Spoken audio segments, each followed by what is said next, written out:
My son Mark was a very easy baby. My husband Julian, who was my boyfriend at the time, were only 20 when we found out I was pregnant. He used a condom, and I was on the pill. But despite this, the astronomical odds of me getting pregnant happened. We were obviously in a deal of shock, but decided to go forward with the pregnancy anyway. After all, with the chance of pregnancy being so low, this baby is a miracle, isn't he? Fast forward 8 months and I'm in the delivery room. A bit earlier than most babies, but the doctor assured me that a month early wasn't anything to get in a fuss about. After 37 hours of pain and labor, my son popped out. He was a beautiful 6-pound, 8-ounce bundle. But the strange thing was, he didn't cry. The doctors and nurses were concerned at first, but after checking his airway and seeing that everything was fine, they just wrote it off as one of those rare instances of a quiet baby. Little did I know that he'd be a quiet baby his whole life. Mark hardly ever cried. In fact, he didn't even cry to tell me he was hungry. From birth until he was old enough to talk, I had to set up a timer on my phone to let me know when it was feeding time again. And as for diaper changes, well, we didn't have to worry about those for too long. As soon as Mark had enough physical strength to start walking, around 10 months old, he'd march himself into the potty. It sounds far-fetched, I know, but honest to God, it happened. And we supposed it made sense. Mark always had an aversion to using diapers. I can still remember the day we came back from the hospital, and my husband was trying to change Mark's diaper. Babe, my husband called warily. I hummed to him, preoccupied with setting up the baby's clothes. He hasn't gone, Julian stated confusedly. I turned to his direction. What? Surely he didn't mean what I thought. What do you mean he hasn't gone? He's dry. I was a bit worried about this, so I called up the doctor who delivered Mark and asked for his help. He told me that perhaps the baby was just dehydrated and that I should feed him more often, until he could set up a time to see Mark tomorrow. I felt awful hanging up the phone without proper assurance that Mark would be fine, but I supposed the doctor was right, and it was about time to feed the baby anyway. I took the doctor's advice and gave him a bottle right then and there. He fussed a bit, not wanting to take the bottle's nipple, but eventually started suckling after realizing that I wasn't going to let up. Mark fell asleep while drinking, and when he woke up, his diaper, much to his chagrin, was wet, and it was weird. He almost looked annoyed that we had to change him too. We'd soon picked up on the pattern that Mark would hold in his urine for as long as he could manage, and then wet his diaper while napping. It was odd, but the doctor said he was physically fine otherwise, so we just accepted it. And life went on for me, my husband, and our quiet baby boy. It was at Mark's first birthday when we noticed his affliction to fire.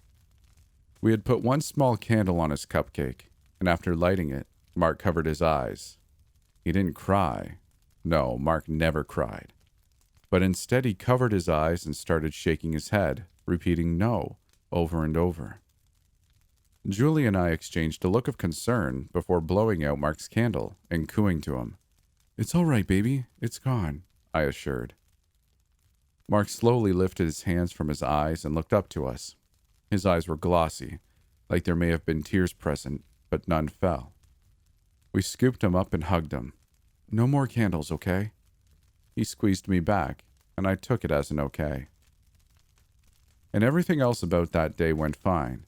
He happily opened his gifts, a small boy rabbit, and a Lego set, smiling and thanking us in his tiny, lisp-cased voice. His speech was remarkably well, for his age. Well, everything about Mark was remarkable, really. All of our friends were jealous when they started having babies. Oh, my Molly keeps me up all night with the crying, my friend Liz said, and she seemed irritated when I told her I couldn't relate. Really? Mark sleeps through the night, hardly ever cries. Which was true. He never had an issue sleeping, but he did toss and turn like he had been having some type of wild dreams. Yeah, needless to say, we lost a few friends down the line.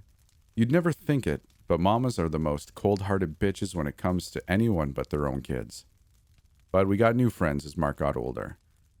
Around age 2, when he was big enough to run around with other kids, we'd take him to the playground.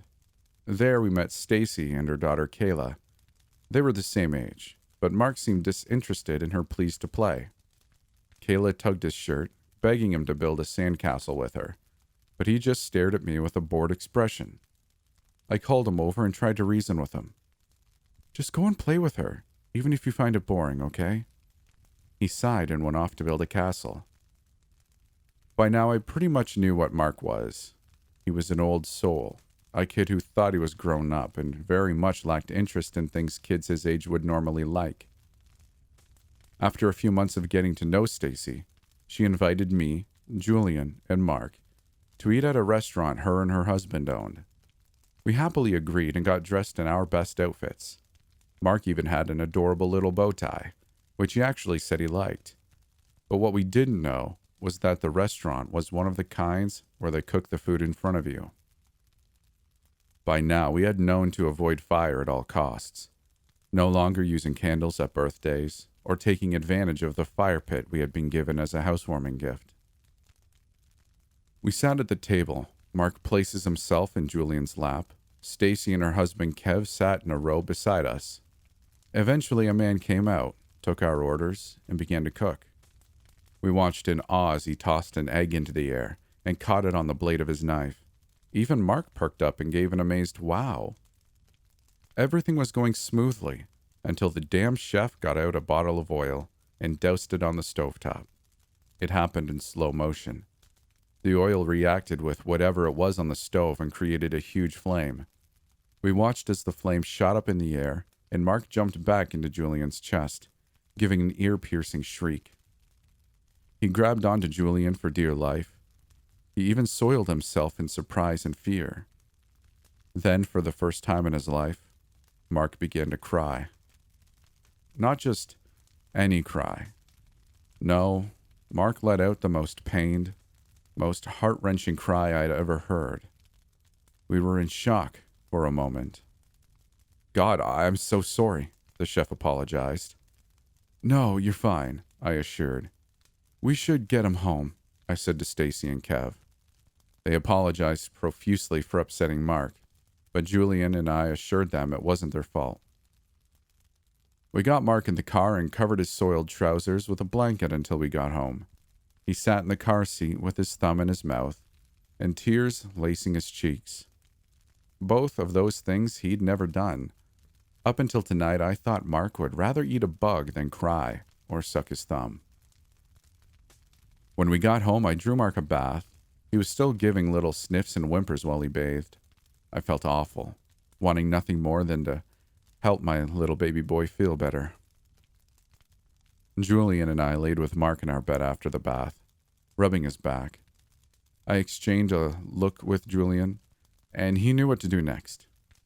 In the car, we had had a quiet conversation about talking to Mark about his fear of the fire. Julian was questionable at first. He's a baby, he said. How is he going to know why he's afraid of such a silly little thing? I scoffed. Do you really think Mark, of all kids, isn't going to know something? And Julian quieted at the question. Mark knew seemingly everything. He answered questions that even most adults would have to Google. Despite being so young, he was wise way beyond his years. Mark, buddy? I asked as Julian continued to rub his back. He didn't make a sound or even move, but I continued anyway. Why does the fire scare you so bad? Mark stopped breathing. His whole little body stiffened, and he looked to me with fear in his eyes. Don't make me tell you, he said in a small voice. Hey, Julian comforted. It's okay. We won't be angry or anything. Mark looked to him and back to me. Really? He asked, tears now falling down his face. Really, I confirmed. There's nothing you can say that can ever make Mommy or Daddy angry, okay? Mark looked assured, but still tense. He took a breath, probably for confidence, and shakily told us his story. I was here before. He sounded like he was trying to find the right way to say that sentence, but that's the best he could do. What do you mean? I asked. He sighed in frustration. It's hard. Calm down, Julian said softly. It's okay. Take your time.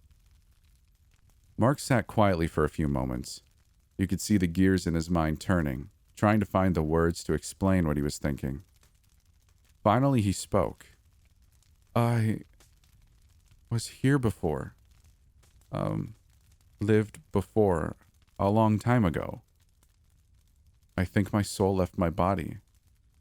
I mean, what do you say to that? When I was a kid, older than now, my mommy burned me. She threw gasoline on me and lit a match. It hurt, Mommy. It hurt so bad. My skin boiled and fell on the floor and... Mark's words broke off into deep, terrified sobs. It's okay, baby. It's okay. I hugged him tightly. He kept going. I burned for hours, and back then Mommy laughed. She laughed while I screamed. I stayed there screaming until I stopped.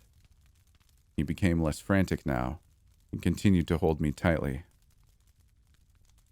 Julian and I exchanged wild expressions. We were dumbfounded by what Mark had just described. I mean, damn, what kind of 2-year-old thinks of that? Surely it must have been true. We've never let him watch any kind of movie or show with any type of graphic, disturbing violence such as that. We all sat in stunned silence until Mark passed out in my arms. All the trauma from reliving his memory must have tired him. Julian and I tried to rationalize what we'd just been told, but we just couldn't. And even now, 10 years after the fact, we still don't know if Mark's story was just that, or if it was real. He's 12 now, and doesn't remember what he'd once told us, but even after all these years, he's still afraid of fire.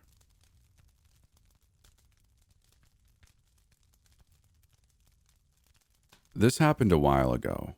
I'm not entirely sure why I'm choosing to talk about it now, though. Well, I kinda do. I'll explain later. I have a bad habit of dozing off on the train. I don't blame it entirely on myself. My place of employment necessitates that I work long, hard and obscure hours. More often than not, I find myself taking the very last train home at around 2 a.m. My stop is at the end of the line, so my whole trip takes me around 35 minutes, and of course I'm tired as hell by the end of it. Also, sometimes I get drunk. It happens. It's not like I want to fall asleep. I could get pickpocketed, or worse. It is what it is. Nobody's perfect. But it usually isn't a problem. Like I said, my stop's at the end of the line, so the driver would always wake me up when he came by to do his inspection of the cars. This has become such a routine that I know each and every one of the nighttime drivers by face. There's only 3, though. Not much of a feat.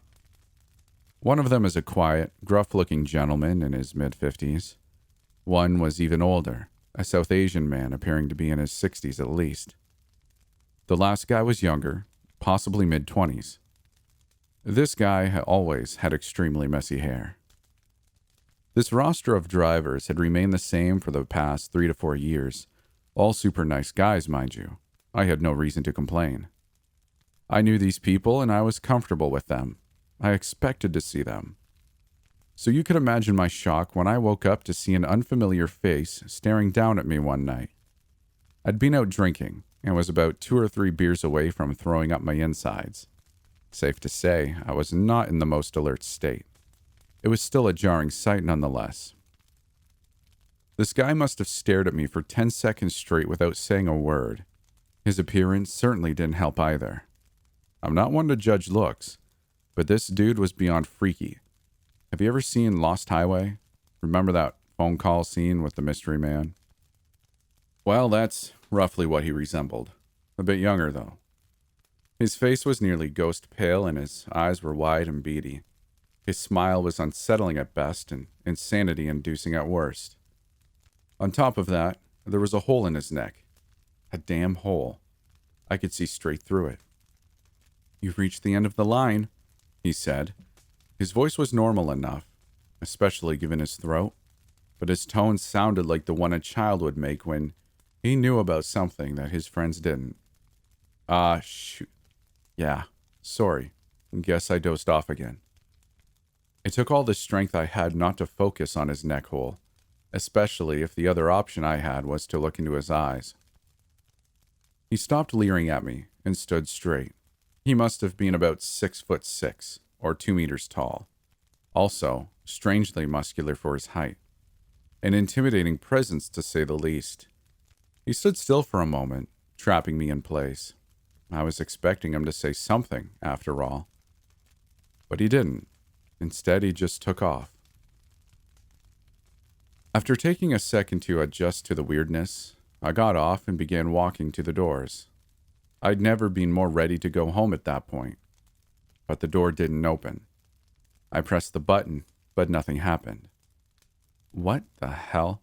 I muttered, concern starting to rise in my chest. It hadn't even been 15 seconds since the driver got off. It didn't take long for me to start shoulder checking the door, and then I started yelling. There were only two things on my mind at that point. This door better open the hell up, and this train better not start moving. It was my lucky day. None of those things happened. "Hello? Driver," I yelled as the train departed. "What the hell? I'm still here." Unfortunately, I was in one of the middle cars, so he couldn't hear me.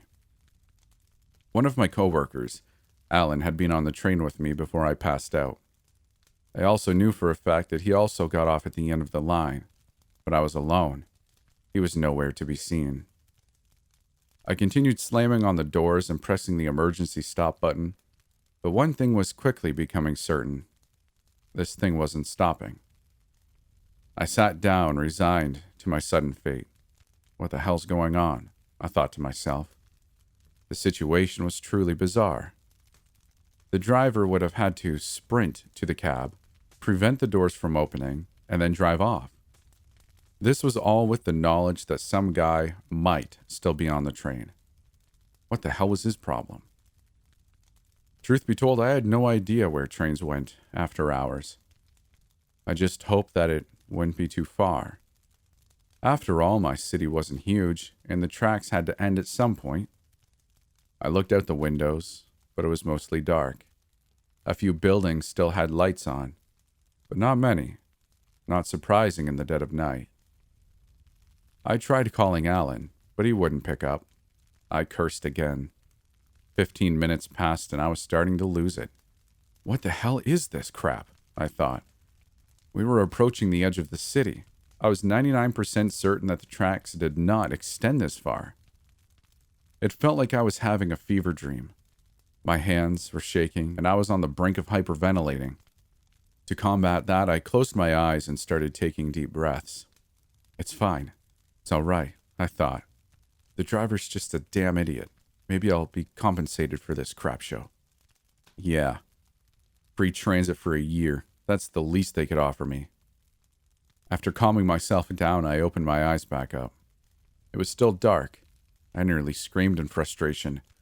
I felt around me, confirming that I was definitely still on the train. But why were the lights off? It sounded like we were going through a tunnel, but even tunnels had lights. None of them were pitch black all the way through. Something else was bothering me as well. The vague sensation of a presence sitting right across from me. I sat utterly still for what felt like 5 minutes. Eventually, the train lights came back on. It was still empty. Even my mind was starting to play tricks on me. I looked out the windows, but it was still black. I took my phone out and dialed 911. It rang a few times before somebody picked up. "Hello?" I said. "Hello?" Nothing. Just breathing on the other end. "Can you say something?" I screamed into the phone. Somebody finally responded, but it was in a language I couldn't recognize. Not just one I didn't understand. I know what French sounds like, even though I can't speak it. I'd never heard this dialect before in my entire life. I could only describe it as serpent-like. The mere sound of it made my skin feel like something was slithering beneath it. I hung up and buried my face into my hands.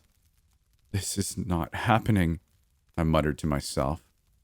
I repeated this, hoping that it would cause me to wake up. It didn't really feel like a dream. Then again, we don't really know what dreams feel like, do we? Soon enough, the train came to a stop. I was glad, of course, but at the same time, I wasn't exactly excited to find out where the hell I was. I looked out the window. I think my heart nearly stopped. I didn't know what the hell I was supposed to be looking at. It almost resembled a desert, but a post-apocalyptic one. Everything was gray, including the sky. There were gigantic trees scattered throughout, along the massive vortex-like pits. Large, hunched figures were wearing baggy, black robes, also dragged themselves across the sand. I couldn't tell from so far, but it almost looked like they had beaks coming out of their faces. "We've arrived." I jumped at the sudden outburst. I turned around, seeing the driver standing at the door, smiling at me. "Where the hell am I?" He angled his head and grinned even wider. "You'll want to get off before they get on," he said. "The next station is not for you. You have 1 hour before your returning train arrives. Have fun exploring." He started to leave, but turned back before he did. "Also, don't go out into the desert." This time the door stayed open after he left. The place we'd arrived at looked more or less like a regular station, if not a bit outdated. It was also gray, just like the desert outside. There were also people sitting on benches just outside the train.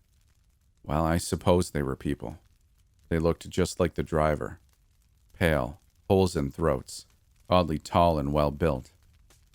One of them suddenly got up and began approaching the train. I remembered what the driver had told me and immediately got off. From there, I ran the length of the train, finally spotting him in the driver's cab. I pounded on his window, managing to catch his attention. "Hey, what the hell is going on?"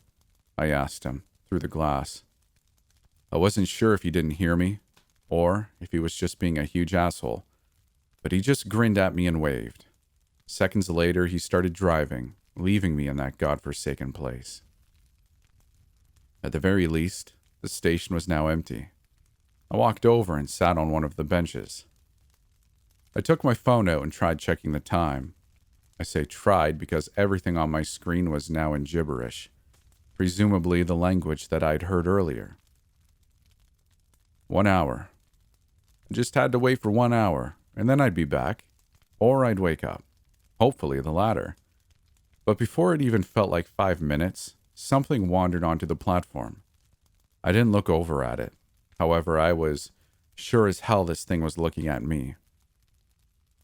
From the corner of my eye, it appeared like one of those hunched figures that had been out in the desert. I saw it shift in place before it started squawking like some kind of screwed-up demon bird. I left almost immediately as it did. So much for my plan of sitting still. I saw a set of stairs going up and headed towards it. Once up, I found myself in what looked like a regular terminal. But just like the platform, it was a bit off. The architecture was hard to identify. Definitely unlike anything I'd ever seen before. It was almost retro and futuristic at the same time, with large banners and monitors displaying strange symbols set up just about everywhere. It's like they hired a doomsday cult to design the place. The place was populated by more of those neckhole people. Thankfully, they didn't seem to acknowledge me.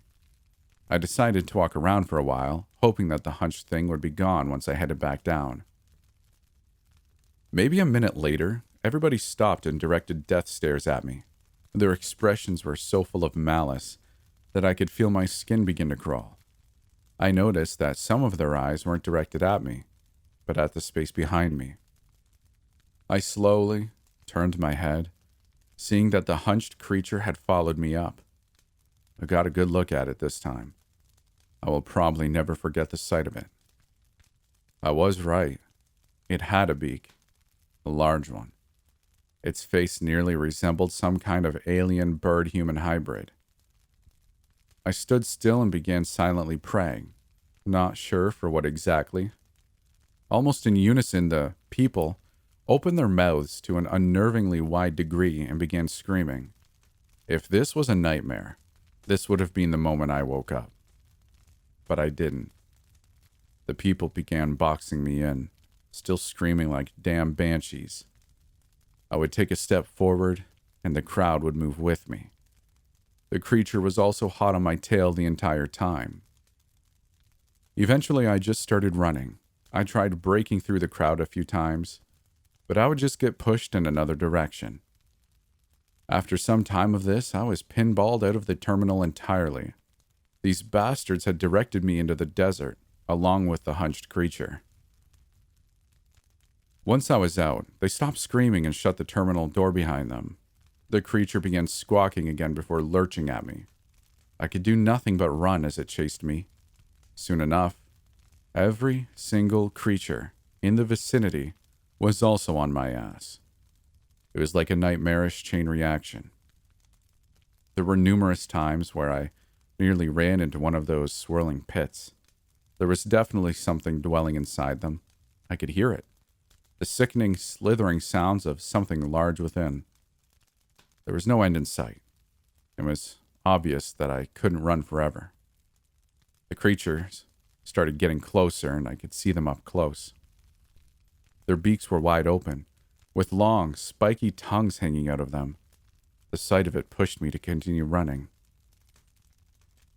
But I wasn't superhuman. My lungs gave out before my legs did. But right before that, I could see a figure walking towards me. None of those hunched things. It was somebody familiar, but I passed out before I could find out. When I woke up, I was back on a train. I reeked of sweat and my joints ached, but I was nevertheless happy to be alive. But what the hell happened? I thought. I told you not to go into the desert. I looked over, seeing the driver once again standing by the door. I didn't really have a choice. What the hell's wrong with this place? I said. The driver raised an eyebrow at me. I thought you would have come better prepared. That's usually the case. Better prepared? I asked, taken aback by the statement. What the hell are you talking about? I never planned on being here. Whatever the goddamn hell this place is. This time he was the one that looked confused. Is that so? Well, I doubt that you found this place on accident. Maybe something else is going on. Once you're back in your world, I advise you to be careful. This is a dangerous game to play. Well, I better get going. Wait, I said. Why'd you save me? It is strange, he responded. I usually wouldn't bother with it, but you were different. Not cocky like the others. It was a breath of fresh air, and I appreciated it. He walked off the train, leaving me with about 1,000,000 questions. I didn't bother chasing after him. At that point, I didn't have the will or energy for it. I just sat tight. Soon enough, the train started moving. And just like that, just like they had on the way there, the lights went out again. But it wasn't a problem. Soon enough, the train arrived at the end of the line. The actual end of the line. I checked my phone. It was in English now, displaying 2:15 a.m. I couldn't understand how such little time had passed. But then again, I didn't understand a lot of things from that night. When I went into work the following Monday, I was still in a state of relative shock. I didn't want to believe what had happened, but it certainly wasn't a damn dream. Maybe my drink got spiked at the bar or something. Talk about a delayed reaction. But deep down, I knew that any kind of reasoning I could conjure up was just to cope. It was an inexplicable event. I just had to accept that and never fall asleep on the train again. I saw Alan at lunch that day. I was tempted to say something about what had happened, but opted not to. I didn't want to be that crazy guy at work, after all. Totally sorry for dipping on Saturday, man, he said to me. I had to get off at an earlier stop. My sister lives downtown and she was having some kind of emergency. Like, geez, right? He chuckled. I just nodded. So, anyways, he continued, anything interesting happen on the train? I didn't like his tone with that question. It was almost as if he already knew the answer and just wanted to hear me say it. Also, if I'd been asleep, then why the hell would he not have woken me up before he left? Something wasn't right. Nothing noteworthy, no. You know how boring this city is. His smile slowly faded. Oh, okay. Why do you ask? He shook his head. No reason. Just glad you made it home safe. That conversation shouldn't have been anything substantial, but given the circumstances, it made me wonder. I've been working from home for a few weeks now, so I haven't seen him since. But he sent me a text last night. Hey man, let's go out once this is all over. Go crazy. You down? I put my phone down and thought about what the driver had told me. I doubt that you find this place on accident. I'm starting to think that I didn't.